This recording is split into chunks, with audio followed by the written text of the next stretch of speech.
নমস্কার বন্ধুরা, সুজাতার রান্নাঘর উইথ ভিলেজ ফুডে আপনাদের সবাইকে স্বাগত। আজকে আমি নির্ভেজাল টমেটোর জ্যামের রেসিপি আপনাদের সঙ্গে শেয়ার করব। আর এই রেসিপিটা এতটাই সোজা যে আপনারা যে কেউ বানাতে পারবেন। ফেসবুক থেকে যারা দেখছেন তারা ফলো করে দেবেন, আর ইউটিউব থেকে যারা দেখছেন তারা সাবস্ক্রাইব করে দেবেন। পরবর্তীতে আমার ভিডিও আপলোড করলে আপনারা আগেই দেখতে পাবেন, তার জন্য বলা। টমেটোগুলোকে ভালো করে ধুয়ে নিয়ে সেদ্ধ করতে দিয়ে দিয়েছি। ঢাকা দিয়ে সেদ্ধ করতে দেবেন কিংবা প্রেসার কুকারে দিয়ে দেবেন। টমেটো স্কিনগুলোকে এইভাবে একটা একটা করে ছাড়িয়ে দেব। আমরা তো সবসময় মার্কেট থেকে কিনে আনি জ্যাম।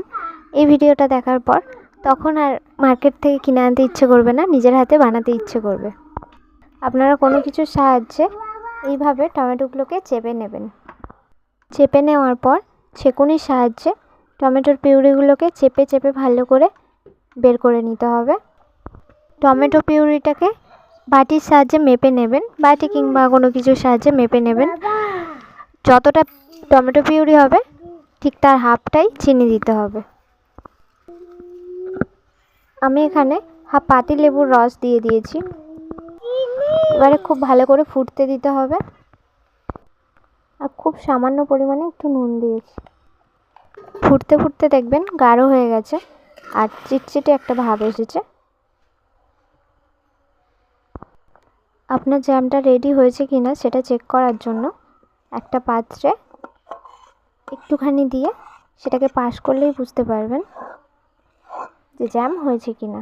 যদি সেটা গড়িয়ে চলে যায় তাহলে বুঝবেন হয়নি, আর যদি গড়িয়ে না যায় তাহলে বুঝতে পারবেন হয়ে গেছে জ্যাম।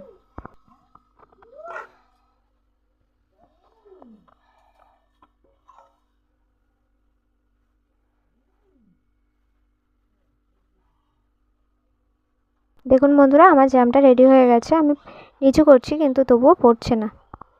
এবারে একটা কাঁচের শিশিতে ভরে ট্যাপ করে রেখে দিন। ঠান্ডা হয়ে গেলে ব্রেডের সঙ্গে লাগিয়ে পরিবেশন করুন জ্যাম।